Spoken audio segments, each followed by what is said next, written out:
একটা অস্থিতিশীল অস্থির পরিবেশের মধ্য দিয়ে বাংলাদেশকে আমরা যেতে দিতে চাই না, যেখানে সিম্পল মেজরিটি অথবা মেজরিটির ভিত্তিতে কোনো দল এবং জোট সরকার গঠন করতে পারে না, সেরকম একটা ব্যবস্থাকে আমরা আহ্বান জানাতে পারি না।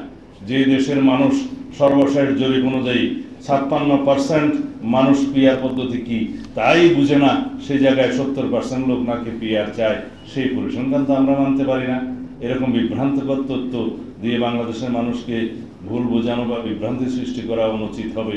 যে সমস্ত রাজনৈতিক দল নিজস্ব রাজনৈতিক স্বার্থে জাতীয় স্বার্থকে জলাঞ্জলি দিচ্ছে, দেশের স্বার্থকে জনগণের স্বার্থকে জলাঞ্জলি দিচ্ছে হীন রাজনৈতিক উদ্দেশ্যে, তাদেরকে বলবো আপনারা বাংলাদেশের জনগণের সাথে সঠিক রাস্তায় ফেরত আসুন, জনগণকে বিভ্রান্ত করবেন না। আপনারা কি জানেন এই পিআর পদ্ধতিতে কোনো স্বতন্ত্র প্রার্থীর কোনো জায়গা আছে?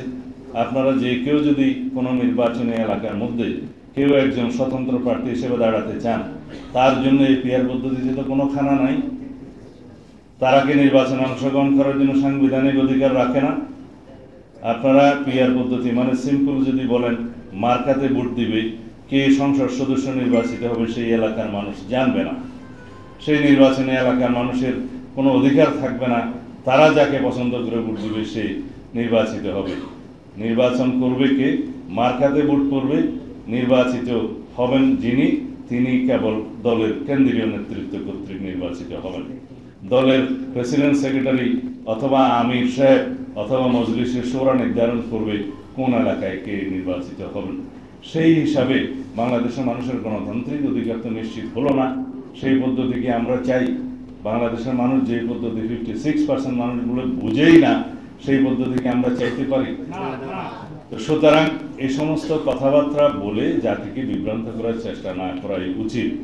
যে পদ্ধতিতে আপনি যাকে আপনার প্রতিনিধিকে ভোট দেওয়ার জন্য বর্তমানে সংবিধান স্বীকৃত আর্টিকেল 65 সাবসেকশন 2 অনুসারে বলা আছে যে প্রত্যেকটা আঞ্চলিক নির্বাচনী এলাকার জন্য জনগণের প্রত্যক্ষ ভোটে নির্বাচিত 300 সংসদ সদস্য লইয়া জাতীয় সংসদ গঠিত হইবে, সেই জায়গায় কেউ কেউ তাদের নেতৃবৃন্দ নাকি বলছে যে সংসদ সদস্য বা জাতীয় সংসদ নির্বাচনের কথা বলা আছে সংবিধানে, কি পদ্ধতিতে হবে সেটা নাকি বলা নাই।